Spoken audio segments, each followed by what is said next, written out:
আচ্ছা, যেভাবে উনি বলেছেন সেভাবে সবকিছু আপনি বাক্সগুলো রেখে দিয়েছেন, তো লিস্ট করা হয়ে গেছে, রাইট? আরেকবার দেখে নেবেন কিন্তু গয়নার বাক্সগুলো যেন ভেতর দিকে থাকে। শিওর ম্যাম, তবু আমি একবার ক্রস চেক করেছি। এই শোনো, তোমরা একবার ভিডিওটা দেখো। আচ্ছা শুনুন ম্যানেজার বাবু, ওখানে সব ক্রস চেক করা হয়ে গেলে, সব দেখা হয়ে গেলে আপনি কিন্তু ওয়ার্কার এবং সিকিউরিটি সবাইকে বলবেন চলে যেতে, কাউকে এখানে আজ রাতে থাকতে হবে না। ঠিক আছে, ওকে।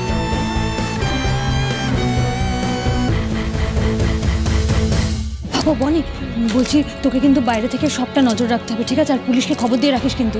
তুই একদম চাপ নিস না, সব কাজ হয়ে যাবে।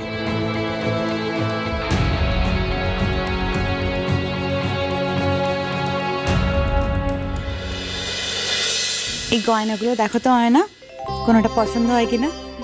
এগুলো কি জানো তো, আমার বাপের বাড়ি থেকে বিয়ের সময় পেয়েছিলাম, আর বেশ কিছু শ্বশুর বাড়ি থেকে পাওয়া। সবটা রেখে দেওয়া আমার ছেলের বউয়ের জন্য। এই দেখো দেখো, এটা এটা ভালো না, বেশ সলিড। আর এইটা দেখো, এটা কি সুন্দর না?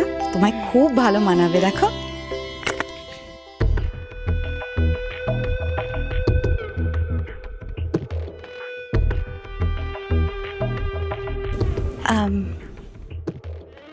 হয় না, তোমার পছন্দ না হলে আমায় বলতে পারো, কিন্তু আমি সবটা আবার নতুন করে গড়িয়ে দেবো।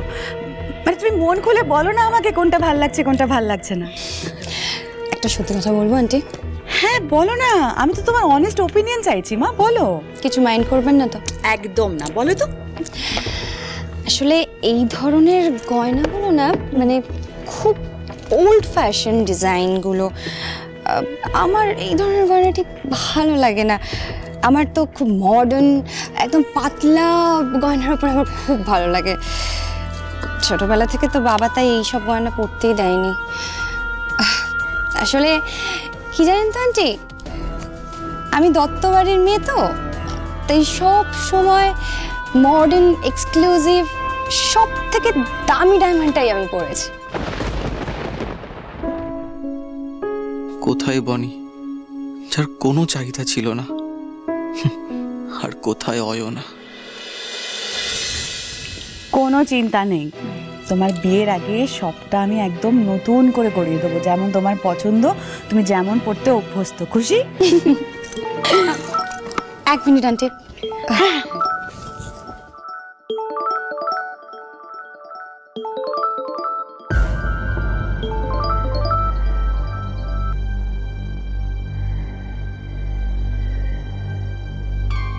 হ্যাঁ ড্যাড বলো।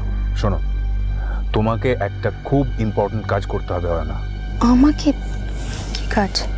আমার প্ল্যান করা অপারেশনের জন্য আমার লোকজন কিন্তু অলরেডি সিঙ্গুরায় জুয়েলার্সের ওয়ার্কশপের কাছে পৌঁছে গেছে ডাইরেক্ট, কিন্তু ওদের গেটে টাইট সিকিউরিটি আছে, দরজা ভেঙে ভেতর পর্যন্ত পৌঁছানো খুব মুশকিল, আর ওই জন্যই তোমার হেল্প লাগবে। আমার হেল্প? আমি কি করবো? সেটা বলতেই তো কল করলাম। শোনো, ওই বাড়িতেই সিঙ্গুরায় জুয়েলার্সের ওয়ার্কশপের ডুপ্লিকেট চাবি আছে, সেটা যেভাবেই হোক আমার চাই, আর একমাত্র তুমি ওই চাবিটা আমাকে এনে দিতে পারো। যে আমাদের এত ক্ষতি করার চেষ্টা করছে, আজকে তারা ওয়ার্কশপে ঢুকতে চাইবে, আর ওরা আমাদের অনেক বেশি ক্ষতি করে ফেলার আগে ওদেরকে আমাদের আটকাতে হবে যেভাবেই হোক। তবে আপনি চিন্তা করবেন না, আমাদের এখানে ওয়ার্কশপের সিকিউরিটি সিস্টেম এতটাই অ্যালার্টেড যে কোনো প্রবলেম হবে না, মানে কেউ এই সিকিউরিটি ব্রিচ করে ভেতরে ঢুকতে পারবে না। ঋদ্ধিমান বাবু, এত হালকাভাবে নিলে ব্যাপারটা হবে না। আপনি একটা কথা ভেবে দেখুন না, যারা আমাদের প্রত্যেকটা গতিবিধি, প্রত্যেকটা খুঁটিনাটির খবর জানে, তারা কি এইসব আঁটঘাটগুলো বেঁধে নামবে না? আর আমাদের সিংহরায় জুয়েলার্সের ভেতর থেকে যদি কেউ দত্তদের সাহায্য করে থাকে, তার পক্ষে দত্তদের লোকেদের এই ওয়ার্কশপে ঢুকিয়ে দেবার বন্দোবস্ত করাটা কোনোভাবেই অসম্ভব নয়।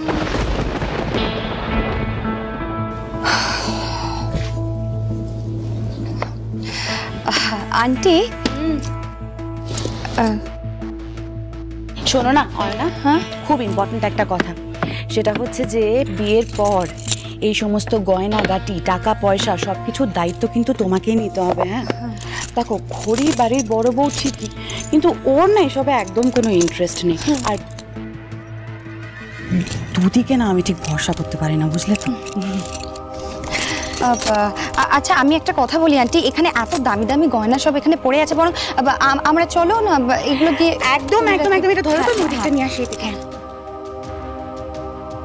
তুমি বরং একটা কাজ করো, তুমি এই দুটো বাক্স ধরো, আমি না বরং এটা কি দেখছো হা করে? আমি তো ভাবছিলাম যে চাবি, এতগুলো চাবি সবই তো একরকম দেখতে, মানে কোনটা কিসের চাবি বোঝো কি করে তুমি? অভ্যেস অভ্যেস, বুঝলে? দাঁড়াও আমি দেখাচ্ছি। দেখো, এটা হচ্ছে আমাদের বাড়ির সিন্ধুকের চাবি, এটা হচ্ছে আমতলা শোরুমের চাবি, এই মোটা এই চাবিটা এটা হচ্ছে লকারের চাবি, আর এই যে লাস্ট চাবিটা, এই চাবিটা হচ্ছে আমাদের ওয়ার্কশপের চাবি, বুঝলে? এত বছর ধরে চাবিগুলো দেখছি তো, দেখে দেখি এখন চিনে যাই, একদিন তোমারও সব মুখস্থ হয়ে যাবে, বুঝলে? হ্যাঁ, আর এই বক্স দুটো তুমি তো বরং ধরো, আর আমি না একটা, এই চাবিগুলো প্র্যাকটিক্যালি না আমার কাছে থাকে না অভ্যেস, বুঝলে তো? এটা না আমি দিদির কাছেই রাখি। এবার তোমাকে এগুলো দেখাতে এনেছি বলে এগুলো নিয়ে এসেছি, এগুলো তুলে আবার দিদিকে দিয়ে আসবো, বুঝলে? তুমি এটা ধরো, আমি চাবিটা দাও। আন্টি আমিও যাচ্ছি আপনার সাথে। আচ্ছা, এই কদিন পরে তো আমিও তো এবারের বউ হব নাকি? তো এখন থেকে যদি আমি আপনাকে হেল্প না করি, তাহলে কি করে আমি সব দায়িত্ব নেব, কি করে কাজকর্ম শিখবো? তুমি যে কথাটা বললে না না, এতেই আমার মনটা ভরে গেল। বিশেষ করো, আমি না আমার ছেলের জন্য অলওয়েজ ঠিক এরকম যোগ্য দায়িত্বশীল একটা বউ চেয়েছিলাম। Thank you. চলো চলো চলো চলো চলো, সব গুছিয়ে তুলে রেখে দিই বাবা।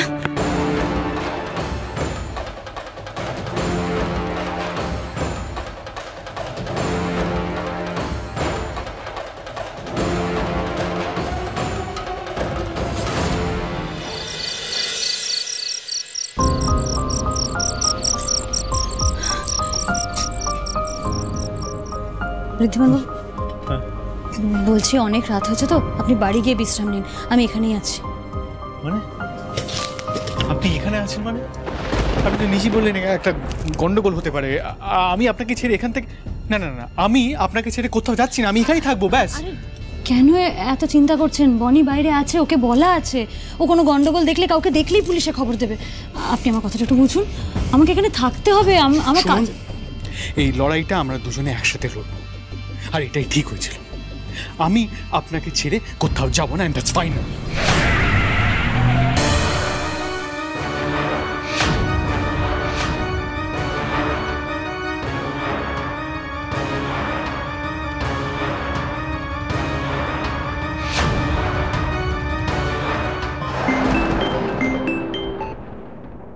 আচ্ছা, নিচে কি কোনো গাড়ি এসে দাঁড়িয়েছে? হ্যাঁ, কিছু লোক এসছে, গুন্ডা গোছে। শোনো, তুমি এক্ষুনি পুলিশকে ইনফর্ম করো, এক্ষুনি। ওকে, জানবো। পুলিশকে বনি ফোন করেছে? হ্যাঁ। কিন্তু ঋদ্ধিমান বাবু, বলছি পুলিশ আসতে তো অনেক দেরি, তার মধ্যে যদি ওরা ওয়ার্কশপে ঢুকে পড়ে? না না, সেটা হবে না, ডোন্ট ওয়ারি অ্যাবাউট দ্যাট। আমাদের ওয়ার্কশপ হাইলি সিকিউরড, আর এটা পার্টিকুলার একটা চাবি ছাড়া এটা খোলে না। চাবিটা মায়ের কাছে আছে, অবভিয়াসলি মা তো আর ওটা কাউকে দেবে না। বস, মনে হচ্ছে ভেতরে কেউ রয়েছে। শোনো, যেই আমাদের কাজে বাধা হয়ে দাঁড়াক, তাকে সোজা রাস্তা থেকে সরিয়ে দেবে। যেভাবেই হোক আমাদের কাজ আজকে হাসিল করতেই হবে। ওকে বস,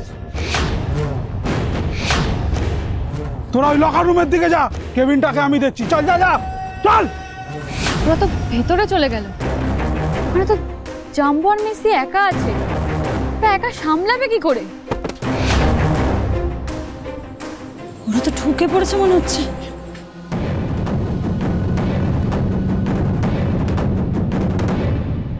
ওরা লকার রুমে ঢুকতে পারে না। লকার রুমে ঢোকার আগে আমাকে কিছু করতে হবে, আমাকে আটকাতে হবে। মানে ঋদ্ধিমান বাবু, আপনি কি করছেন? কোথায় যাচ্ছেন আপনি? আপনার কি মাথাটা খারাপ হয়ে গেছে? গুন্ডাদের সাথে আপনি একা কি করবেন? আমি জানি না, করি, আমাকে বাঁচাতেই হবে, যে করে হোক।